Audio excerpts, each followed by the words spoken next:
Sitting here at 80, I often look back at life and laugh at all the things I thought mattered. Money, prestige, impressing neighbors, all of that seems so small now. The real treasures, the things that truly make life worth living, are simpler and quieter. One of those treasures, something I've discovered through decades of mistakes, triumphs, and cat-chasing escapades, is the sheer joy and power of being able to rise from a chair without gripping anything for support. Sounds mundane, doesn't it?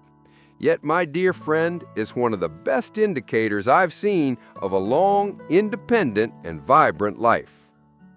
I remember the first time I realized this wasn't just a silly test for doctors. It was a badge of honor. I was 68, sitting in my living room after what I thought was a long, respectable walk. My knees were creaking, my back was arguing with gravity, and I thought, well, this is what 68 feels like. My daughter, bless her nosy heart, walks in and asks, "Dad, can you get up without using your hands?" I froze. My pride and stubbornness warred with my body. Could I still do it? Could this old frame of mine rise like it once did without the theatrics of grasping for armrests or bracing with one leg while huffing like a steam engine? I gave it a try, crossed my arms over my chest, planted my feet, and slowly pushed upward. And I did it. I stood tall, chest puffed, a little wobbly, but upright. And in that moment, I felt a rush of joy and triumph unlike any other. Not because I was defying age, but because I realized that the little things, strength in your legs, a firm core, balance, carry you further than any trophy ever could. That one small action, that simple rise, became my secret measure of life's quality. I want to be honest with you. Most people over 65, if asked to do this test, either falter or fail. It's shocking, really. And not because they aren't trying, they often don't even realize how critical it is to maintain these muscles and balance. I've seen neighbors shuffle into clinics because a minor slip turned catastrophic. But those who can still rise unaided, they're rare. They're gems. And you, if you can do this, are likely already in that exclusive club. You might laugh, thinking, "Paul, you're making a big deal out of standing up." But let me tell you why it's a big deal. Rising from a chair without assistance is not just about strength, it's about independence.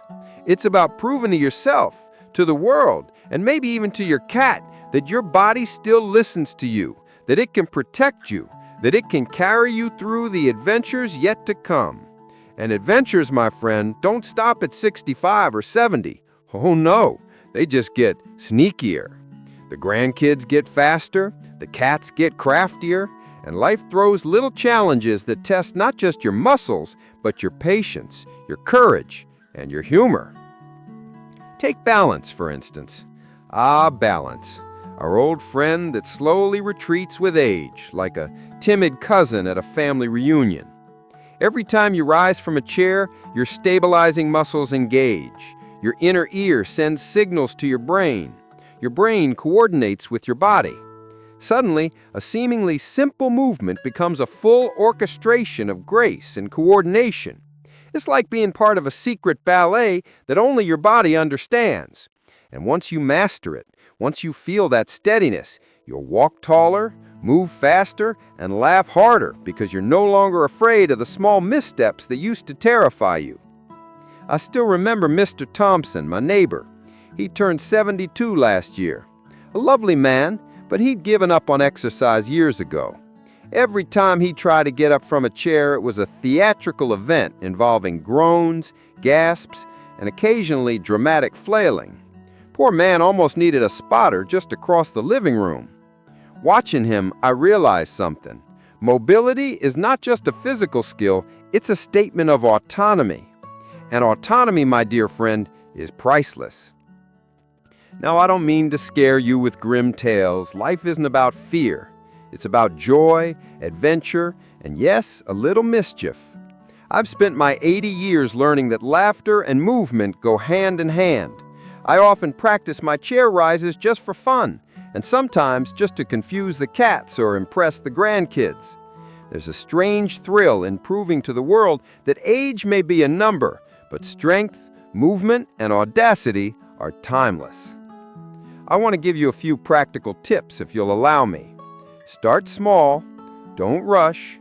Sit in a sturdy chair with your feet flat on the floor, about shoulder width apart. Cross your arms over your chest, engage your core, lean slightly forward, and let your legs do the work. Rise smoothly.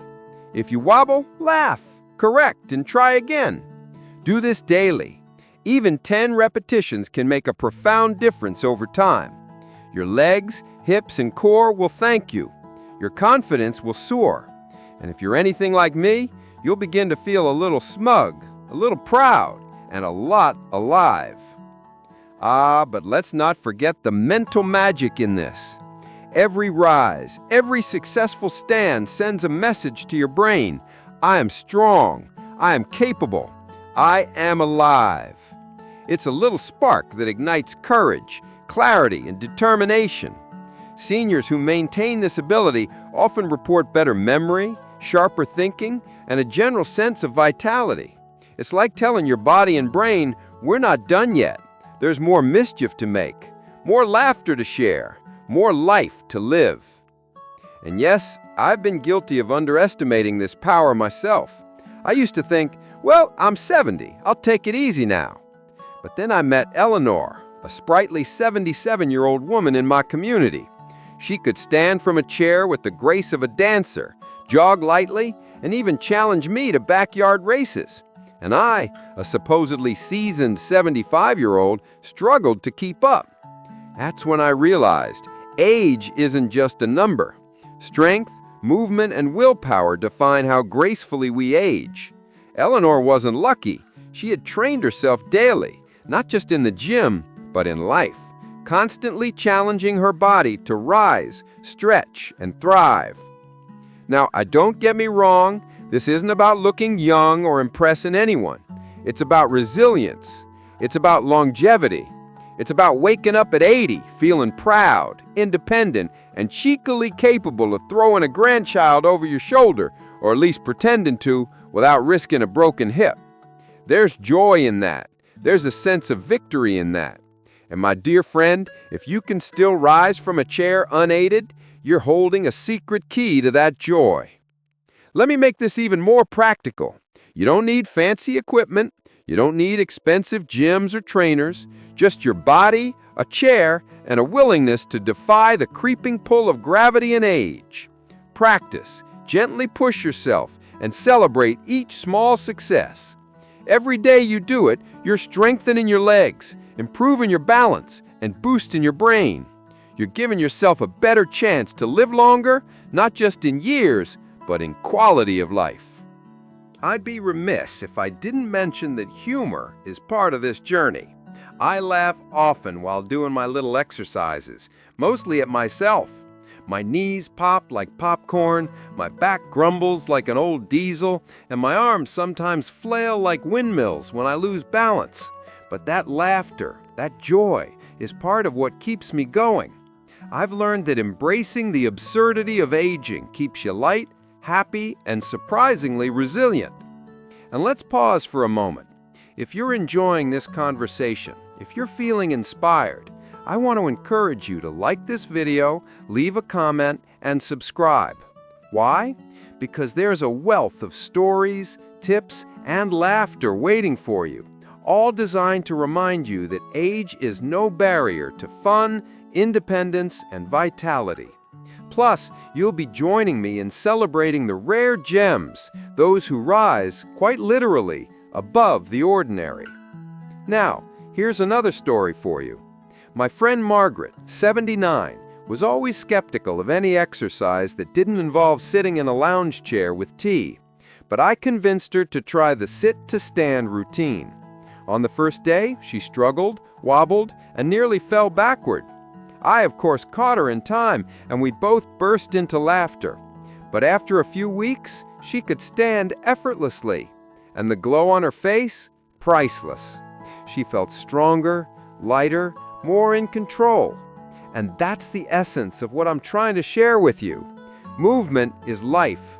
Every rise is a vote for independence, confidence, and longevity.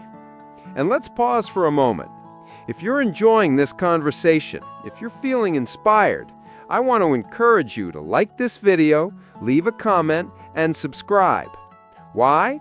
Because there's a wealth of stories, tips, and laughter waiting for you, all designed to remind you that age is no barrier to fun, independence, and vitality.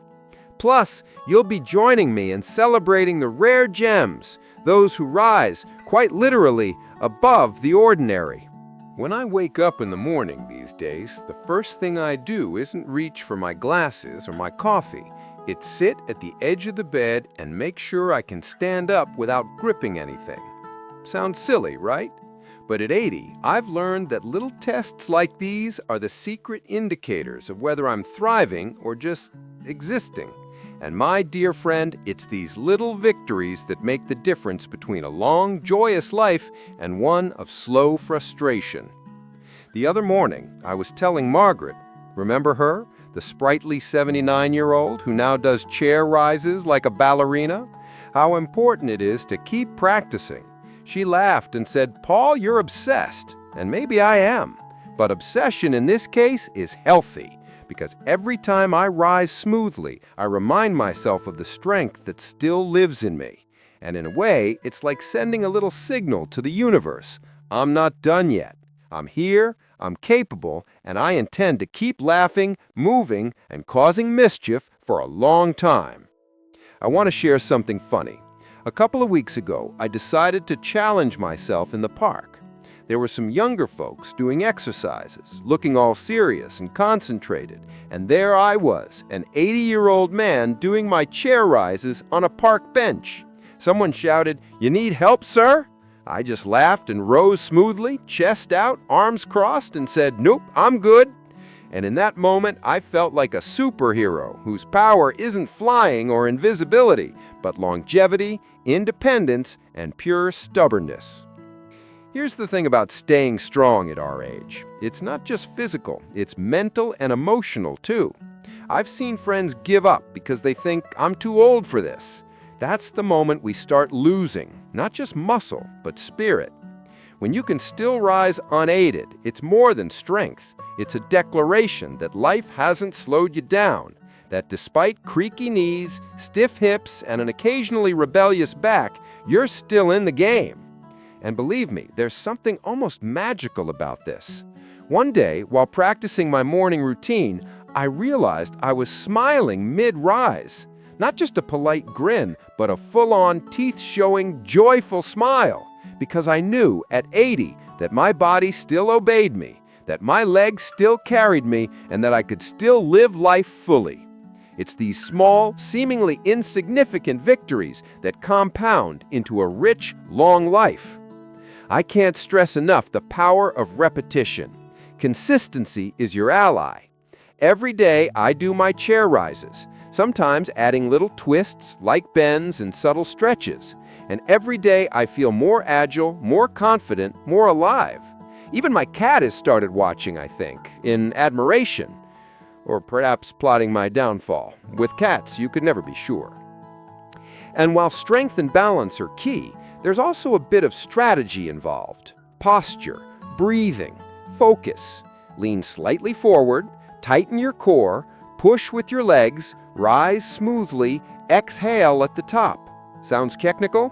Maybe. But once you master it, it becomes second nature, like brushing your teeth or sneaking an extra cookie without anyone noticing. Oh, and let me be honest, I've had my share of wobbles and near falls. At 78, I tried to rise too quickly during a game of cards with friends. Legs betrayed me, balance faltered, and I nearly became a human tumbleweed. But that's part of the learning curve. Laugh at yourself, adjust, and try again. That's how we grow stronger and funnier in our golden years. Now, a little secret I've discovered. Incorporating other small exercises amplifies the benefits of the chair rise. Gentle leg lifts, wall push-ups, and even short walks help maintain overall muscle strength and coordination. When combined with chair rises, these tiny routines create a compound effect, improving mobility, balance, and confidence far beyond the obvious. I often tell Margaret it's like paying a little daily rent on your independence, and she laughs, nods, and does her exercises, secretly proud she can still beat me in a short-distance sprint. But let's talk lifestyle, because this is where most people falter. Strength alone isn't enough. Nutrition, sleep, and attitude matter. I make sure to eat protein-rich meals, hydrate well, and keep my mind active with reading, chess, and storytelling sessions with the grandchildren. Life at 80 isn't just about avoiding falls. It's about savoring every moment and maintaining the energy to do so. And when you combine good nutrition with consistent movement like chair rises, the results are remarkable. I'll admit, there are days when I feel lazy, when the sofa calls seductively and whispers, "Just rest, old man." And I often indulge, just a little, but I never skip my chair rises completely. Why? Because missing one day might feel fine, but missing a week sets a precedent. And habits, good or bad, have a way of snowballing as we age. One day of exercise is a victory. 1 week of inactivity is a slippery slope towards weakness. So I rise, literally, every day. Let's take a moment to appreciate the mental side of all this. Each successful rise, each smooth transition from sitting to standing reinforces self-confidence. It tells your brain, I am capable, I am strong, I can face challenges. And believe me, challenges keep coming. Life doesn't slow down for seniors. Grandkids grow faster, errands pile up, social events demand energy, and yes, sometimes a cat or two test your reflexes. Staying physically capable ensures you can meet life head-on, with humor and grace. And speaking of humor, I must share this story. One morning, I tried my usual routine while listening to classical music. I rose smoothly, arms crossed, feeling proud, and then the cat decided to jump onto my back at the worst possible moment. I nearly toppled over, but somehow managed to remain upright. Margaret called later, laughing hysterically over the phone. "Paul, you've become a contortionist at 80. I laughed too, but in that moment I realized laughter itself strengthens resilience. A positive mindset mixed with physical capability creates a potent recipe for longevity. Now, I promised practical advice, so here it is in full. Sit in a sturdy chair, feet flat, arms crossed, lean slightly forward, engage your core, rise using your legs, exhale at the top. Repeat. Do this daily. Add light leg lifts, gentle stretches, or wall push-ups. Combine this with good nutrition, adequate sleep, and mental stimulation. Celebrate small victories. Laugh often. Surround yourself with positivity. And always, always challenge yourself gently. The combination of movement, mindset, and laughter will keep you not just alive, but thriving. Let me share one last personal observation. About 6 months ago, I noticed my energy levels improving, my mood lighter, and my ability to play with the grandkids enhanced dramatically. I realized this wasn't just coincidence, it was the result of simple, consistent movements combined with lifestyle awareness. Every chair rise, every small exercise, every mindful meal, every moment of joy contributed to this vitality. And it's proof, my dear friend, that being a rare gem isn't about luck, it's about commitment. And here's the beauty of it. This secret isn't reserved for a lucky few. Anyone over 65 can cultivate it. Anyone over 70 can nurture it. Anyone over 80 can sustain it. The body may slow, but with mindful practice, laughter, and determination, it can remain strong, agile, and joyful. And the satisfaction? Immense. Every rise is a celebration of life itself. So as you go about your day, remember this. If you can rise from a chair unaided, you're not just performing a simple physical act. You're signaling to your mind, body, and the world that you are independent, capable, and alive. You're investing in longevity, resilience, and quality of life. You're part of a rare, shining group of seniors who refuse to fade quietly. And that, my dear friend, is a treasure beyond measure. Even now, as I sit here reflecting on my 80 years, I feel gratitude. Gratitude for my body, still capable. Gratitude for laughter, still abundant. Gratitude for friends like you sharing this journey. And gratitude for the simple acts, like rising from a chair, stretching in the morning, walking to the mailbox, that remind me day after day that life is to be lived fully, boldly, and with a mischievous grin. So as you stand out in your world today, stand tall, practice your chair rises, laugh at the wobbles, embrace the small victories, and remember that being able to rise unaided isn't just strength, it's a declaration that age does not define you, that life is still an adventure, and that rare gems like you and me will shine brightly for years to come. And if you've enjoyed this little adventure with me, don't forget to like, comment, and subscribe, because there's a treasure trove of stories, tips, and laughter waiting to remind you that life after 65 is not a decline. It's a glorious, mischievous, remarkable journey.